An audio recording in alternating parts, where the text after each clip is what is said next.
안녕하세요. 3장에서는 컴퓨터에서 정보를 어떻게 표현하는지, 그리고 정보의 종류에 따라서 표현 방법을 설명하였고, 그리고 데이터 표현의 한계에 대해서 알아보았습니다. 4장에서는 문제 해결의 절차에 대해서 살펴보도록 하겠습니다. 4장 첫 번째 파트에서는 작업 절차를 설명하고 작업 절차에 대한 간단한 예제를 통해서 컴퓨터의 역할에 대해서 알아보도록 하겠습니다. 학습 내용으로는 의사소통의 의미와 그리고 명확한 표현의 중요성에 대해서 알아보고요. 다음으로는 작업 절차의 역할과 표현의 중요성을 살펴보도록 하겠습니다. 의사소통에 대해서 알아보도록 하겠습니다. 의사소통이라고 하면 커뮤니케이션에서 한 개인이나 개체가 상대방과 서로 이해하는 수단을 통해 생각이나 정보를 전달하는 행위를 우리는 의사소통이라고 합니다. 그래서 사람 A라는 사람이 B라는 사람에게 샌드위치를 만드는 레시피, 방법에 대해서 말이나 글로 전달을 해주면 그죠? 서로 간의 의사소통을 통해서 A라는 사람이 만든 샌드위치를 똑같이 B라는 사람이 만들 수 있을 겁니다. 하지만 이게 보면은 사람 간의 의사소통도 중요하지만 최근에는 정부와 사회가 되면서 사람과 기계 간의 의사소통도 되게 중요합니다. 그래서 A라는 사람이 그죠? 알려준 샌드위치 레시피를 가지고 B라는 사람이 샌드위치를 만들 수 있는 거는 이 둘 간의 공통의 그 배경 지식을 가지고 있어야 가능한 거잖아요. 이와 같이 사람과 기계 간의 대화를 하려면 최소한이 기계가 어떻게 정보를 처리하고 그 다음에 표현하고 전달을 하는지 그에 대한 배경 지식이 필요할 겁니다. 의사소통은 어떻게 잘할 수 있을까요? 그거는 내가 전달하고자 하는 내용을 명확하게 표현할 수 있어야 될 겁니다.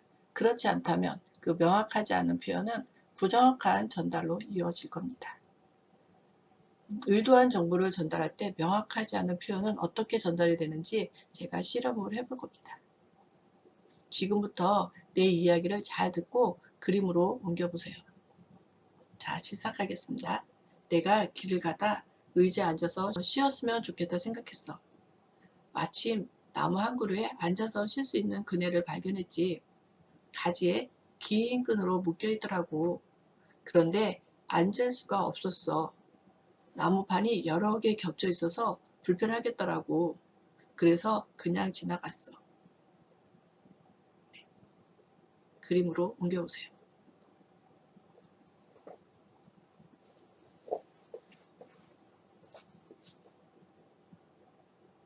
나무 한 그루가 있고, 그죠?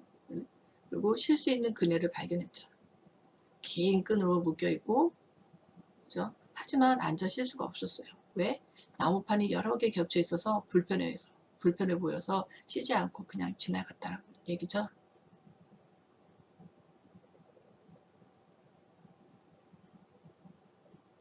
자세히 그릴 필요는 없고요. 추상적으로 대충 한번 그려보세요.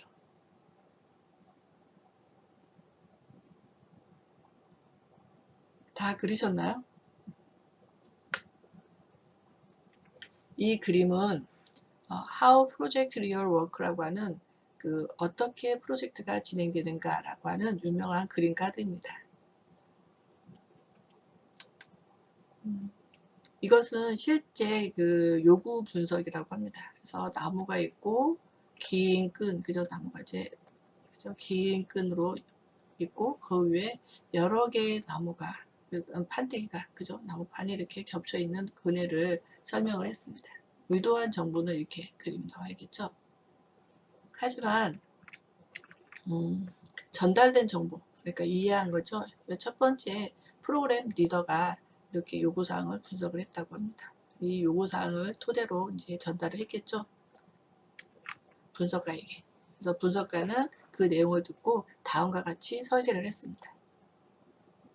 그리고 이 설계를 토대로 프로그래머는 이렇게 코딩을 했겠죠. 프로그래밍을 했습니다. 그리고 이 프로그램을 가지고서 다시 비즈니스 컨설턴트는 소비자에게 이렇게 그림을 설명했다고 합니다.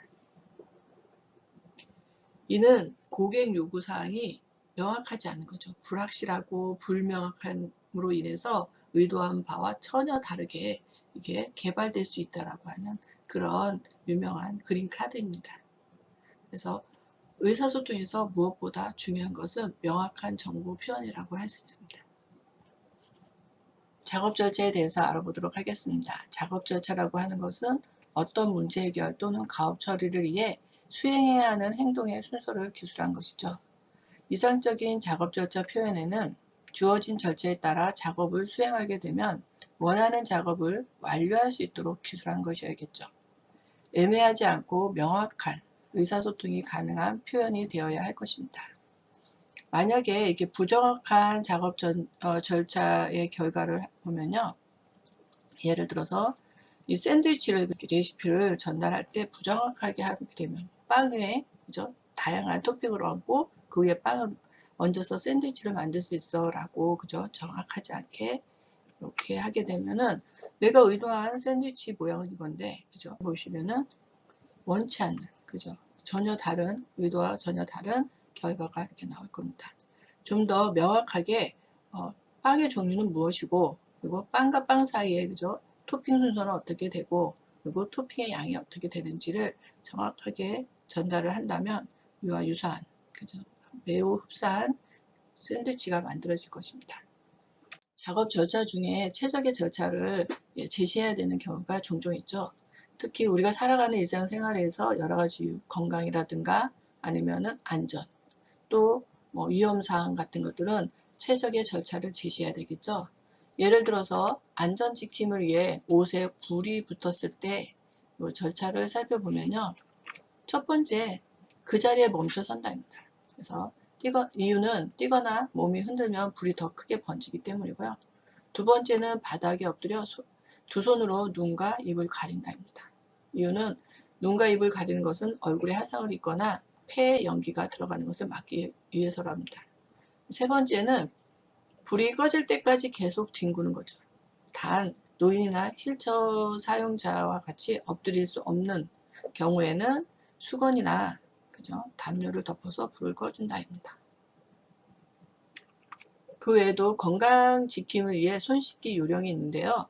손 씻기 요령은 여기 보면은 비누를 손에 묻히겠죠. 그 다음에 손바닥과 손바닥을 마주대고 문지른다. 첫 번째. 그리고 두 번째는 손가락을 마주 잡고 문질러 준다. 세 번째는 손등과 손바닥을 마주대고 문질러 준다.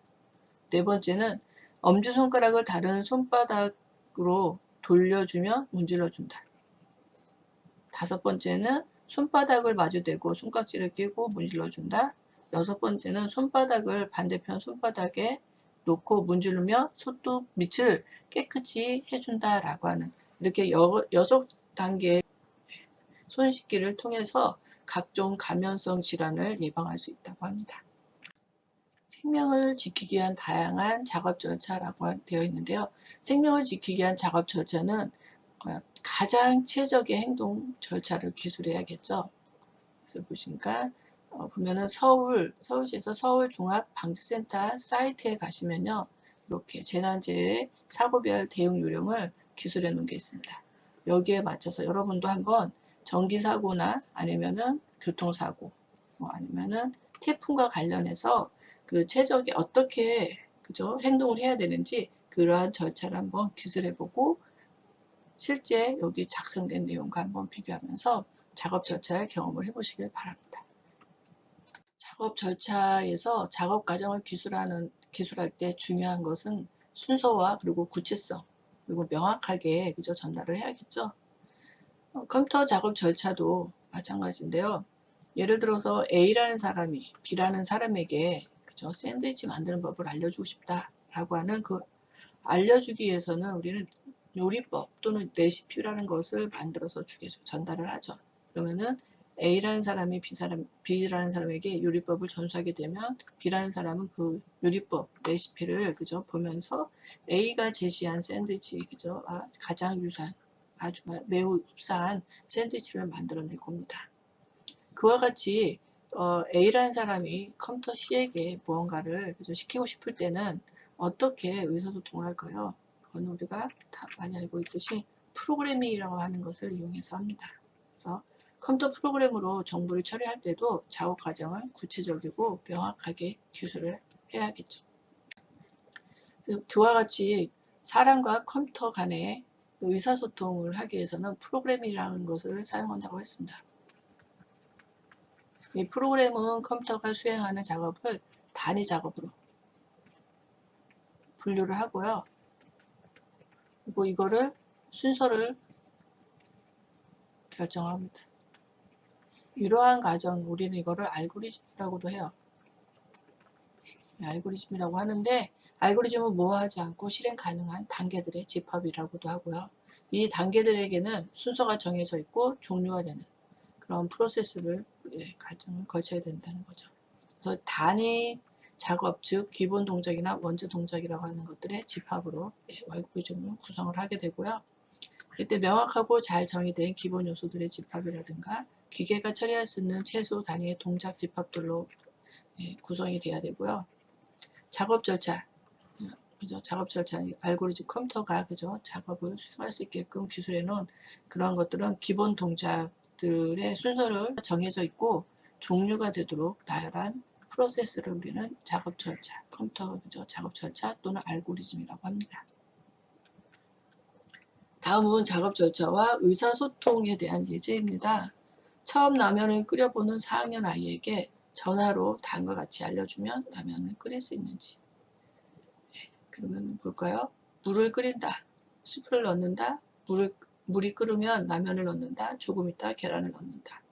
라면이 익을 정도로 기다렸다. 불을 끈다. 뚜껑을 닫은 채로 잠시 뜸을 들인다. 과정을 거치게 되면 라면을 끓일 수 있다는 거죠. 좀 더 잘 끓일 수 있게끔, 그죠? 네, 답을 한번 이렇게 수정해 보시기 바랍니다. 구체적이고, 그리고 명확하게.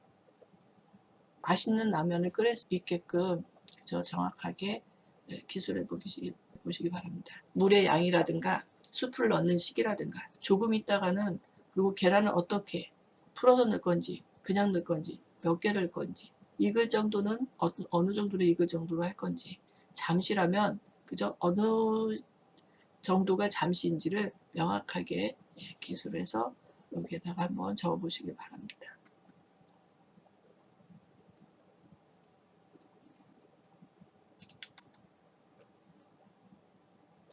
다 하셨나요? 그럼 한번 살펴볼까요? 물은 550ml를 넣고 그죠? 물을 끓이는 거죠. 물의 양은 그다음 물을 끓이는 동안에 스프를 넣고 그다음 물이 끓으면 라면을 넣고 2분 정도 지나서 계란 2개를 넣고 2분 정도 더 끓인 다음에 불을 끄고 뚜껑을 닫은 채로 30초간 뜸을 들인다. 그래서 보니까 물의 양, 라면을 넣는 시기, 그 다음에 라면을 어느 정도 끓이고 계란을 언제 몇 개를 넣어야 되는지, 그리고 좀 더 어느 정도를 더 끓여야 되는지, 라면에 익는 정도죠.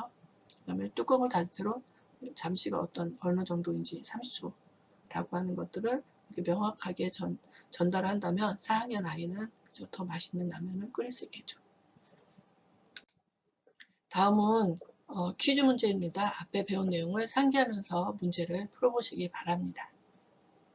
수고하셨습니다. 다음 시간에는 4장 문제 해결 절차 중에 작업 절차의 표현 방법에 대해서 알아보도록 하겠습니다.